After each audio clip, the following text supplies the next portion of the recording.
Hello, good morning students, कैसे हो आप सभी। तो चलिए again we are going to discuss a new topic education and international understanding means शिक्षा और अंतर्राष्ट्रीय अवबोध। तो चलिए सबसे पहले हम अंतर्राष्ट्रीय का मीनिंग और उसकी डेफिनेशंस के बारे में पढ़ेंगे। उसके बाद हम इसकी आवश्यकता और इसके कार्यों के बारे में पढ़ेंगे। तो चलिए डिस्कस करते हैं। सबसे पहले अंतर्राष्ट्रीय क्या है। अंतर्राष्ट्रीय अवबोध का अर्थ है संसार के विभिन्न राष्ट्रों के बीच समझ एवं सद्भाव। समझ का अर्थ है सभी राष्ट्र अन्य राष्ट्रों की संस्कृति, ज्ञान विज्ञान तथा अन्य क्षेत्रों की जानकारी रखेंगे। और सद्भाव का अर्थ है कि सभी राष्ट्र अन्य राष्ट्रों की संस्कृति के प्रति उदार दृष्टिकोण रखेंगे, ज्ञान विज्ञान के क्षेत्र में आदान प्रदान करेंगे और विकसित राष्ट्र पिछड़े हुए और विकासशील राष्ट्रों के विकास में सहयोग प्रदान करेंगे। अतः हम कह सकते हैं कि अंतर्राष्ट्रीयता एक भावना है जिसके अनुसार व्यक्ति केवल अपने राष्ट्र का ही सदस्य नहीं होता अपितु वह विश्व का भी नागरिक होता है। Internationalism is a feeling that the individual is not only a member of his state but a citizen of the world। तो चलिए स्टार्ट करते हैं अंतर्राष्ट्रीय शब्द की उत्पत्ति के बारे में। अंतर्राष्ट्रीय शब्द अंग्रेजी भाषा के इंटरनेशनलिज्म शब्द का हिंदी रूपांतर है। शब्दकोश के अनुसार इसका अर्थ है विभिन्न राष्ट्रों के बीच समझ, अर्थात विभिन्न राष्ट्रों के मध्य जो संबंध है वही अंतर्राष्ट्रीयता है। इस शब्द में एक राष्ट्र के निवासी और दूसरे राष्ट्र के निवासियों के मध्य संबंध प्रकट होता है। सद्भावना शब्द का अर्थ है अच्छी भावना, भलाई की भावना। इस प्रकार अंतर्राष्ट्रीय सद्भावना का तात्पर्य व्यक्ति की उस भावना से है जिसमें एक राष्ट्र के निवासी अपने राष्ट्र के प्रति ही नहीं बल्कि विश्व के समस्त राष्ट्रों के प्रति प्रेम की भावना रखते हैं और सभी के सुख और प्रगति की कामना करते हैं। राष्ट्रीयता की भावना विश्व मैत्री और विश्व बंधुत्व की महान भावनाओं पर आधारित है। तो ये तो था मीनिंग ऑफ इंटरनेशनल अंडरस्टैंडिंग। तो नाउ अब हम इसके कुछ डेफिनेशंस के बारे में पढ़ेंगे। गोल्डस्मिथ के अनुसार अंतर्राष्ट्रीयता एक भावना है जो व्यक्ति को यह बताती है कि वह अपने राज्य का ही सदस्य नहीं है बल्कि विश्व का एक नागरिक भी है। According to Goldsmith, internationalism is a feeling that the individual is not only a member of his state but a citizen of the world. According to Goldsmith. तो now second is Dr. Walter H.C.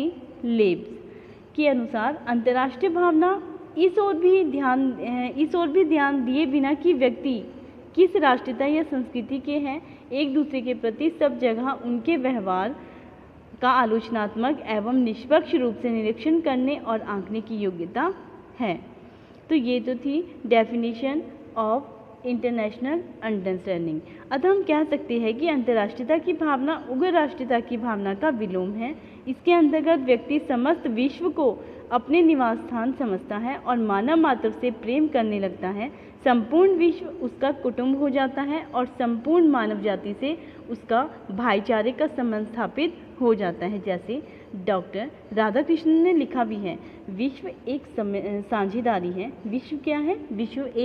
विश्व एक साझेदारी है। यह एक मैत्रीपूर्ण ब्रह्मांड है।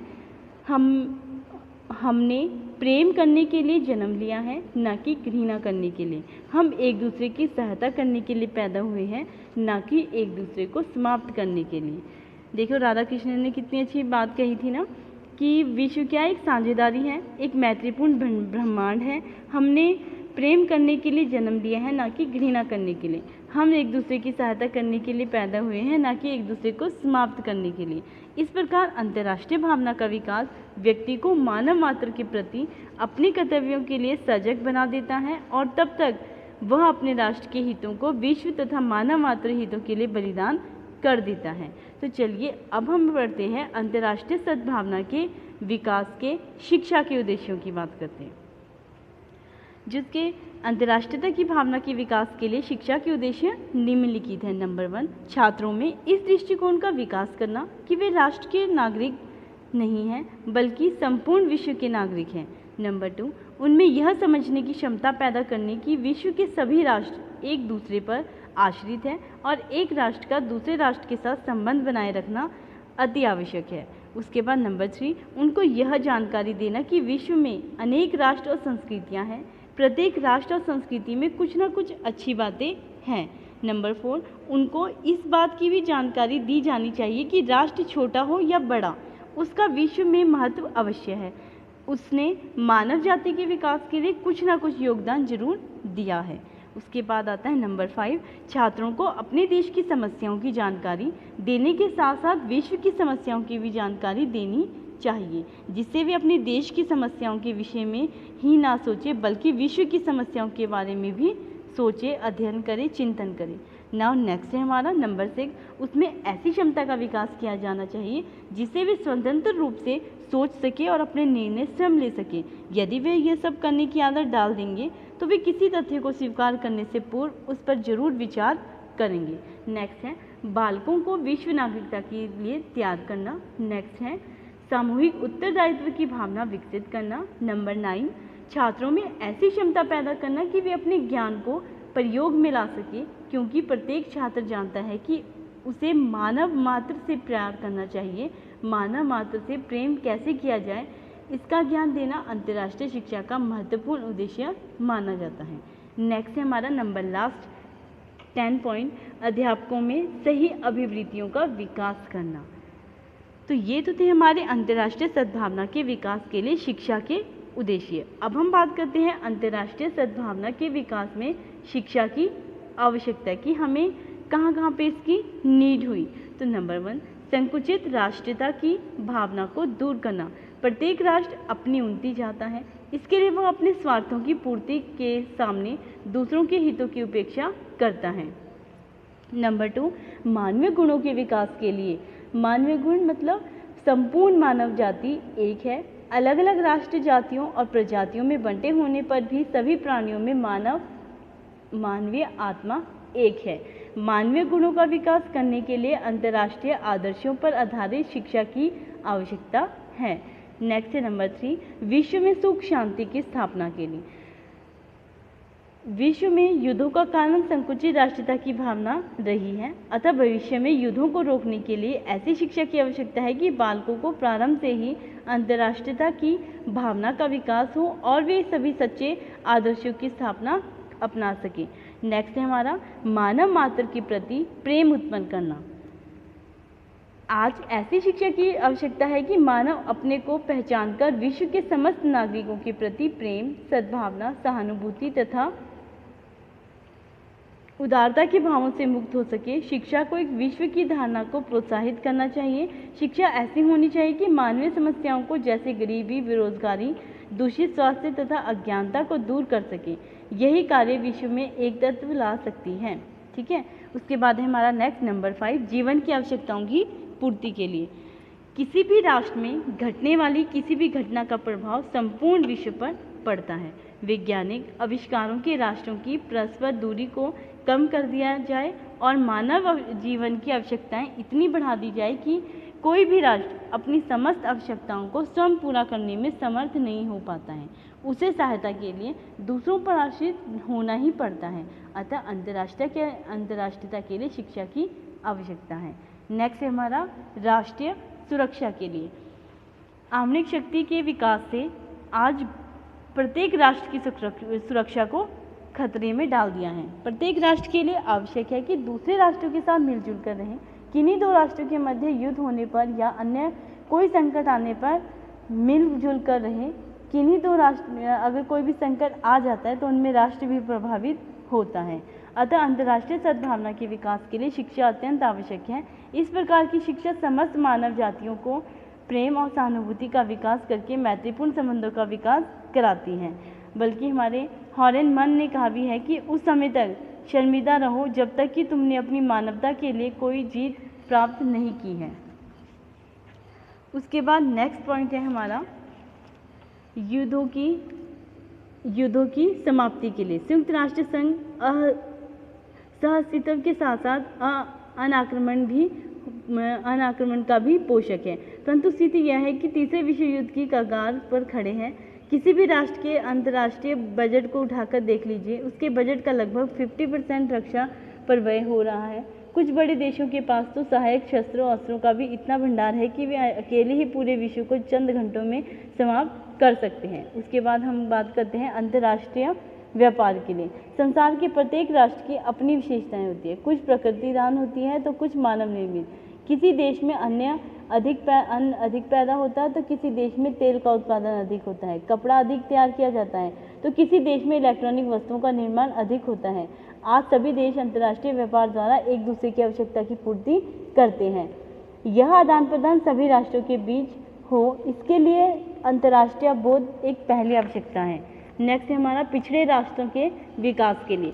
अभी भी संसार में अधिकतर राष्ट्र बहुत पिछड़े हुए हैं। राष्ट्रों का विकास तभी हो सकता है जब विकसित राष्ट्र उसकी सहायता करेंगे, इन्हें आर्थिक सहयोग प्राप्त करेंगे, तकनीकी सहयोग प्राप्त करेंगे। यह सहयोग अंतर्राष्ट्रीय अवबोध की स्थिति में ही संभव है। इस दृष्टि से संसार में आज अंतर्राष्ट्रीय अवबोध की बड़ी आवश्यकता है।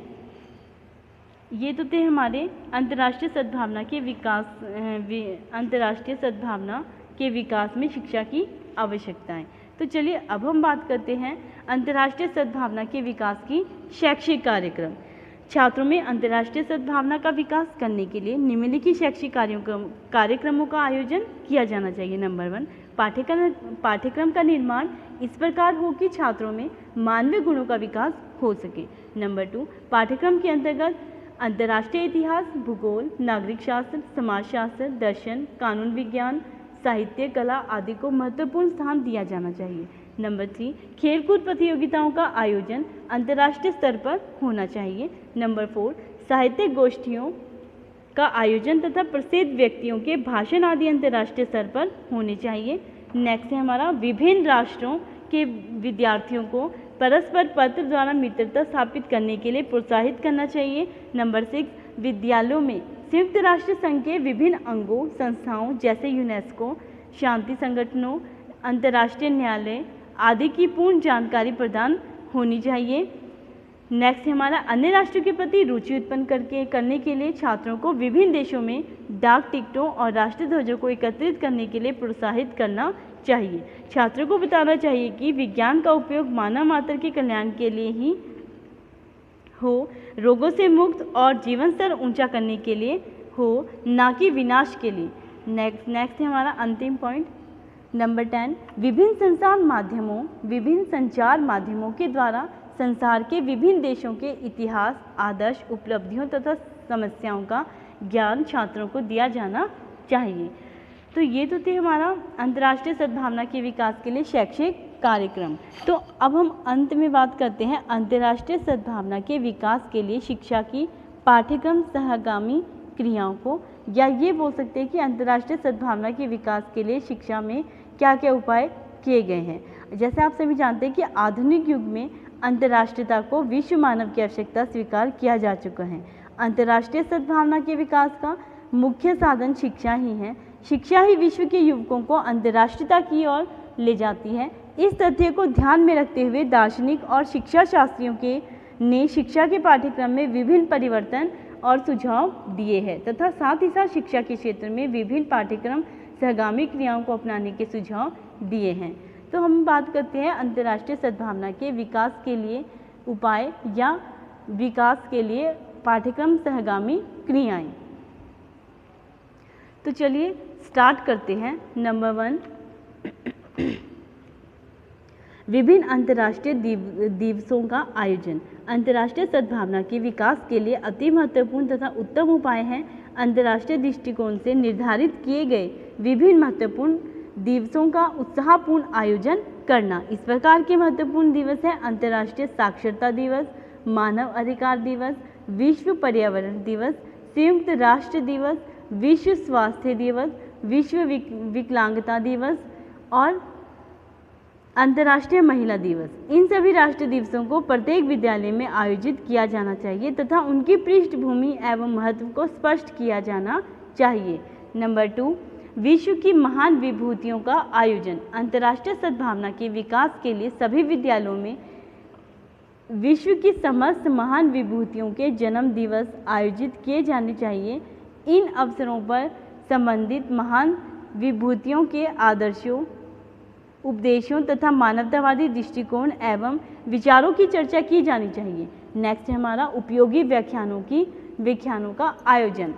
अंतर्राष्ट्रीय सद्भावना विकास के लिए सभी विद्यालय में समय समय पर ऐसे व्यक्तियों द्वारा व्याख्यानों का आयोजन किया जाना चाहिए जो अपने राष्ट्र के सहन एवं जीवन प्रतिमानों परंपराओं से भली भांति परिचित हो तथा इन व्याख्यानों से छात्रों का दृष्टिकोण व्यापक तथा उदार बन सके। नेक्स्ट है हमारा विभिन्न प्रतियोगिताओं का आयोजन। अंतर्राष्ट्रीय सद्भावना के विकास के लिए विद्यालयों में कुछ ऐसी प्रतियोगिताओं का आयोजन किया जाना चाहिए जिनका विवाद विश्व और अंतर्राष्ट्रीय सद्भावना का पोषक हो। इस प्रकार की मुख्य प्रतियोगिताएं वाद विवाद, निबंध लेखन, काव्य तथा सामान्य विज्ञान आदि हैं।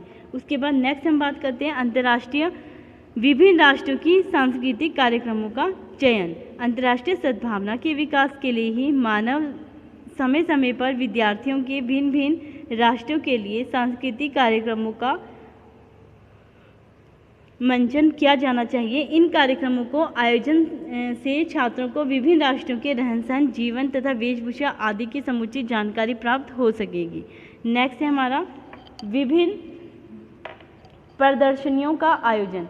छात्रों में अंतर्राष्ट्रीयता के भाव को विकसित करने के लिए अन्य महत्वपूर्ण उपाय है विद्यालय के प्रांगण के समय समय पर कुछ ऐसी प्रदर्शनियों का आयोजन करना जिसमें विश्व के भिन्न भिन्न देशों की सभ्यता एवं संस्कृति को दर्शाया गया हो। उसके बाद नेक्स्ट है हमारा अंतर्राष्ट्रीय खेलों आदि का आयोजन। अंतर्राष्ट्रीय सद्भावना के विकास का अति महत्वपूर्ण या उपयोगी लोकप्रिय उपाय है अंतर्राष्ट्रीय खेलों का आयोजन करना। इन खेलों के आयोजन से विश्व के विभिन्न देश के खिलाड़ी तथा दर्शक पारस्परिक संपर्क में आते हैं। उनमें विभिन्न राष्ट्रों के बीच मित्रता एवं स्वस्थ प्रतिस्पर्धा के भाव विकसित होते हैं। नेक्स्ट है हमारा पुस्तकों एवं पत्र पत्रिकाओं का आदान प्रदान। अंतर्राष्ट्रीय सद्भावना के विकास के लिए विश्व के प्राय सभी देशों में प्रकाशित होने वाली पुस्तकों एवं पत्र पत्रिकाओं का परस्पर आदान प्रदान होना चाहिए। इन माध्यमों से विश्व के विभिन्न राष्ट्रों के नागरिकों के बीच निकटता के संबंध विकसित होते हैं तथा उनके महत्वपूर्ण जानकारियाँ प्राप्त होती हैं। नेक्स्ट है हमारा विश्व के किसी भी देश में प्राकृतिक विपदा आने पर सहायता कार्यों का आयोजन। विश्व के प्राय सभी क्षेत्रों में समय समय पर कोई ना कोई प्राकृतिक विपदा आती रहती है। इन विपदाओं के अवसर पर विश्व के अन्य देशों की सहायता एवं सहानुभूति की विशेष आवश्यकता होती है। सभी विद्यालयों द्वारा इस प्रकार की सहायता में सक्रिय रूप से भाग लेना चाहिए। उसके बाद नेक्स्ट है हमारा पत्र मित्रता तथा अंतर्राष्ट्रीय क्लबों का गठन। छात्रों एवं युवकों में अंतर्राष्ट्रीय सद्भावना के विकास का एक उपाय पत्र मित्रता एवं अंतर्राष्ट्रीय क्लबों के गठन को प्रोत्साहित देना भी है। पत्र मित्रता से भिन्न भिन्न देशों के युवकों को परस्पर विचारों और भावनाओं के आदान प्रदान का अवसर प्राप्त होता है। इससे संबंधित पक्षों का दृष्टिकोण उदार बनता है तथा पारस्परिक सद्भावना में वृद्धि होती है और सभी प्रकार से विभिन्न देशों के पारस्परिक संबंधों का आधारित कुछ क्लब भी स्थापित किए जा सकते हैं। तो जिसका लास्ट पॉइंट है वो है प्रत्यक्ष संपर्क के उपाय। अंतर्राष्ट्रीय सद्भावना के विकास के लिए विश्व के विभिन्न देशों के बीच प्रत्यक्ष संपर्क के कुछ उपाय भी किए जा सकते हैं। इस प्रकार के कुछ मुख्य उपाय हैं अंतर्राष्ट्रीय स्तर पर शिक्षकों एवं छात्रों का आदान प्रदान। नंबर 2 अंतर्राष्ट्रीय शिविरों का आयोजन। नंबर 3 अध्ययन परिभ्रमण का आयोजन। तो ये थे हमारे सहगामी क्रियाओं का सामान्य जो परिचय, जिनके पॉइंट, जिससे कि क्या होता है कि जिसके माध्यम से अंतर्राष्ट्रीय सद्भावना का विकास संभव होता है। तो चलिए अब हम बात करते हैं अंतर्राष्ट्रीय अवबोध के विकास में आने वाली कुछ बाधाएं। इनकी बाधाओं की चर्चा करते हैं। जैसे आप सभी को पता है आज संसार के सभी राष्ट्र अंतर्राष्ट्रीय अवबोध की आवश्यकता अनुभव कर रहे हैं। ठीक है, विशेषकर अविकसित विकासशील राष्ट्र और उसके विकास के लिए हमेशा प्रयास में लगे रहते हैं, परंतु कुछ कारणवश इसका विकास नहीं हो पा रहा है। यही कारण है वो निम्नलिखित है। नंबर 1 संकीर्ण राष्ट्रीयता। जब किसी राष्ट्र के व्यक्ति केवल अपने राष्ट्र के हित की बात सोचते हैं तो इसे हम संकीर्ण राष्ट्रीयता कहते हैं। संकीर्ण राष्ट्रीयता नागरिकों में अनेक दुर्गुण पैदा करती है तथा उनका ही राष्ट्र श्रेष्ठ होता है, उनका ही राष्ट्र आगे बढ़े, ऊंचा उठे, श्रेष्ठतम बने, ये भावनाएं उनके अंदर होती हैं। नंबर 2, विभिन्न राजनीतिक चिंतन धाराएं। आज संसार में अनेक राजनीतिक चिंतन धाराएं हैं और अनेक प्रकार की शासन प्रणालियां हैं जो सभी राष्ट्र अपने देश के शासन तंत्र को श्रेष्ठतम समझते हैं। कुछ देशों में राजतंत्र और कुछ में अधिनायक तंत्र भी चल रहे हैं। इस राष्ट्र के शासक एक मंच पर आने का प्रयत्न तो करते हैं, पर अनेक शासन तंत्रों की भिन्नता उन्हें अंदर से नहीं होने देती। उसके बाद नेक्स्ट है विभिन्न राष्ट्रीय गुट।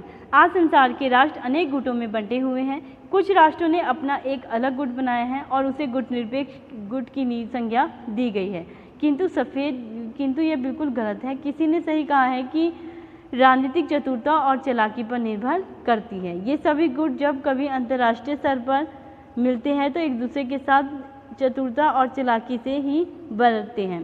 संयुक्त राष्ट्र संघ में यह गुटबाजी उभर कर सामने आती है। जब अंतर्राष्ट्रीय मंच पर गुटबाजी है तब अंतर्राष्ट्रीयता की भावना का विकास कैसे किया जा सकता है। नेक्स्ट है हमारा राष्ट्र की सांस्कृतिक भिन्नता। संस्कृति एक बहुत ही बड़ा प्रत्यय है, ठीक है। किसी राष्ट्र की संस्कृति से तात्पर्य उस राष्ट्र के व्यक्तियों के रहन सहन और खान पीन की विधियों, व्यवहार, प्रतिमानों तथा आचार विचार, रीति रिवाज, कला कौशल, संगीत, नृत्य, भाषा, साहित्य, धर्म, दर्शन, आदर्श, विश्वास और मूल्यों के उस विशिष्ट रूप से होता है जो उसकी अपनी पहचान होती है। मेरी संस्कृति तो श्रेष्ठ है की भावना हमने अपने अंतर्राष्ट्रीय भावना के विकास में बाधक होती है। इसमें भी सबसे बड़ा बाधक तत्व धार्मिक संकीर्णता पाई जाती है। धन्यवाद।